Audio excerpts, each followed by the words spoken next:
ఏపీఎస్ఆర్టీసీలో ప్రయాణం సురక్షితంగా ఉంటుందన్నారు రాజమండ్రి ఆర్టీసీ డీఎం శబ్నం. టికెట్ల రేట్లు పెంచకుండా సురక్షితంగా గమ్యాలకు చేరుస్తున్నామని తెలిపారు.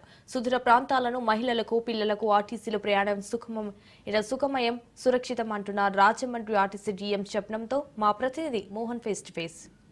సంక్రాంతి పండుగ నేపథ్యంలో 3 రోజులు ముగుస్తున్న సందర్భంలో మళ్ళీ ఇక్కడి నుంచి వారి వారి ప్రదేశాలకి వెళ్ళడానికి అందరూ సమాయత్తమవుతున్నారు. ఏపీఎస్ఆర్టీసీలో కొన్ని లక్షలాది మంది జనాల్ని ఇటు తీసుకొచ్చారు. మళ్ళీ ఇక్కడి నుంచి వారి ప్రాంతాలకి సురక్షితంగా పంపించడానికి అన్ని ఏర్పాట్లు చేసుకుంటున్నారు. ప్రస్తుతం మనం రాజమండ్రి కాంప్లెక్స్ దగ్గర ఉన్నాం. ఇక్కడ డిఎం గారు శబ్నం గారు మనతో ఉన్నారు. అసలు ఆవిడని అడిగి తెలుసుకుందాం. మేడం చెప్పండి. మేడం నమస్తే అండి. సో సంక్రాంతిని పురస్కరించుకుని ప్రీ పొంగల్ ఆపరేషన్స్ అన్నీ మేము సక్సెస్ఫుల్గా చేసామండి. రకరకాల ప్రదేశాల నుంచి మేము స్పెషల్స్ ఆపరేట్ చేసి వారికి ఎటువంటి ఇబ్బంది లేకుండా తీసుకురావడం జరిగింది వారి స్వగ్రామాలకు. మళ్ళీ రిటర్న్ జర్నీకి కూడా మేము స్పెషల్స్ ప్లాన్ చేస్తున్నాము.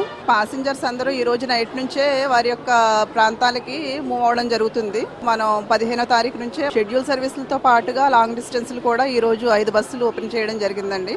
అది కాకుండా లోకల్ ట్రాఫిక్ క్లియర్ చేయడానికి కూడా మేము 10 బస్సుల్ని పెట్టుకోవడం జరిగింది. ప్రైవేట్ ట్రావెల్స్ లో అందరూ కూడా చాలా ఇబ్బందులు పడుతున్నారు. ఎలా అంటే ఈ రద్దీ సమయంలో విపరీతమైన రేట్లు పెంచేశారు వాళ్ళు. మరి ఆర్టీసీలో అలా ఉందా? లేదండి. మామూలు రోజుల్లో బస్సులకు ఏ విధంగా అయితే ఛార్జీ వసూలు చేస్తామో సేమ్ అదే ఫేర్ని మేము స్పెషల్స్ కూడా వసూలు చేయడం జరుగుతుంది. ఇది అందరూ ప్రయాణికులకి చాలా వెసులుబాటైన కార్యక్రమం అండి. ఈ రోజు నుంచి మనకి సండే వరకు కూడా ఇదే విధంగా ఉందండి. ఈ రిజర్వేషన్స్ లో చాలా అపోహలు ఉన్నాయి. ఫుల్ అయిపోతే నిజంగా మీరు ఇమీడియట్ గా మళ్ళీ వేరే ఏదైనా బస్సు సర్వీస్ ఏర్పాటు చేయడానికి సదుపాయాలు ఉన్నాయా? ఏపీఎస్ఆర్టీసీ online.in లోకి వెళ్ళి మీరు రిజర్వేషన్ చేసుకోవచ్చు. ఏ రోజుకి ఆ రోజు మేము రిజర్వేషన్ ప్యాటర్న్ కి గంటకి చూస్తూ ఉంటామండి. ఈ రోజు 4 బస్సులు రేపటికి ఫుల్ అయి ఉన్నాయి. 5వ బస్సు పెడతాము. 5వది ఫుల్ అయితే 6వ బస్సు పెడతామండి.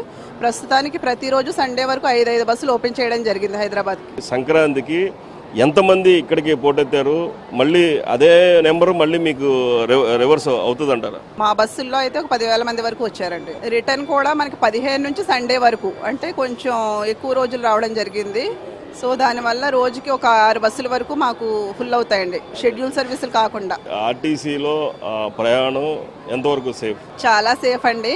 ఇంచుమించు మా దగ్గర 35 సంవత్సరాలు 40 సంవత్సరాలు చిన్న యాక్సిడెంట్ కూడా చేయని డ్రైవర్ సోదరులు అందరూ ఉన్నారు. ప్రతి బస్సుకి మేము 2 డ్రైవర్లతో వెళ్తాము. సో ఎటువంటి ఇబ్బంది ఉండదు. రిక్రూట్ చేసుకునేటప్పుడే వారికి చాలా ఎక్కువ ట్రైనింగ్ అది ఇచ్చి ప్లస్ రెగ్యులర్గా కూడా ట్రైనింగ్ ఇస్తూ ఉంటామండి. ఒకవేళ ఏదైనా సమస్య తలెత్తితే బస్సులో ఉన్న ప్రయాణికులకు వాళ్ళు ఎలా అప్రోచ్ అవ్వాలి? పై అధికారులకి వాళ్ళు ఎంతవరకు రెస్పాండ్ అవుతారు? సెంట్రల్ కాల్ సెంటర్ నెంబర్కి మ్యాక్సిమం రెస్పాండ్ అవుతారు. వాళ్ళు మళ్ళీ మాకు కనెక్ట్ చేస్తూ ఉంటారు. అది కాకుండా బస్సులో మా నెంబర్ ఉంటుందండి. సో వారికి ఫోన్ చేస్తే వెంటనే రెస్పాండ్ అవుతాము. మాకు నైట్ కూడా ఫోన్స్ వస్తూ ఉంటాయి ఏమైనా ఇబ్బంది పడితే. మహిళలు సింగిల్ గా ఏపీఎస్ఆర్టీసీలో వెళ్ళొచ్చా? 100% వెళ్ళొచ్చు. మహిళలు, చిన్నపిల్లలు, స్టూడెంట్స్ ఎవరైనా సరే ప్రస్తుత రోజుల్లో మనకి ఏపీఎస్ఆర్టీసీ చాలా సేఫ్. పేరెంట్స్ వారిని ఎక్కించి డ్రైవర్కి చెప్పి చాలా సేఫ్గా వెళ్తూ ఉంటారండి. శబ్నం గారు చెప్తున్నట్లుగా పూర్తిగా ఏపీఎస్ఆర్టీసీలో ప్రయాణం చాలా సేఫ్టీ అని చెప్తున్నారు. సింగిల్ మహిళల్ని, చిన్నపిల్లల్ని కూడా సింగిల్గా పంపించవచ్చు. అలాగే స్టూడెంట్స్ అందరినీ కూడా తల్లిదండ్రులు వారి వారి గమ్యస్థానాలకి చేర్చడంలో పెద్ద ఎత్తున ఏర్పాట్లు చేసుకుందాం అంటున్నారు. అయితే ఎప్పటికప్పుడు రోజుకి 5 బస్సులు స్పెషల్ బస్సులు వేసాము. ఇప్పటికీ అవి ఫుల్ అయితే డెఫినెట్గా ఇంకొక 4 బస్సులు వేయడానికి కూడా సిద్ధంగా ఉన్నాం. ఆ ప్రయాణికుల రద్దీని బట్టి ప్రత్యేక బస్సులు ఏర్పాటు చేస్తామని చెప్పేసి రాజమండ్రి డిఎం శబ్నం గారు చెప్తున్నారు. కెమెరా పర్సన్ శ్రీన్తో మోహన్, రాజ్ న్యూస్, తూర్పుగోదావరి జిల్లా రాజమండ్రి నుంచి.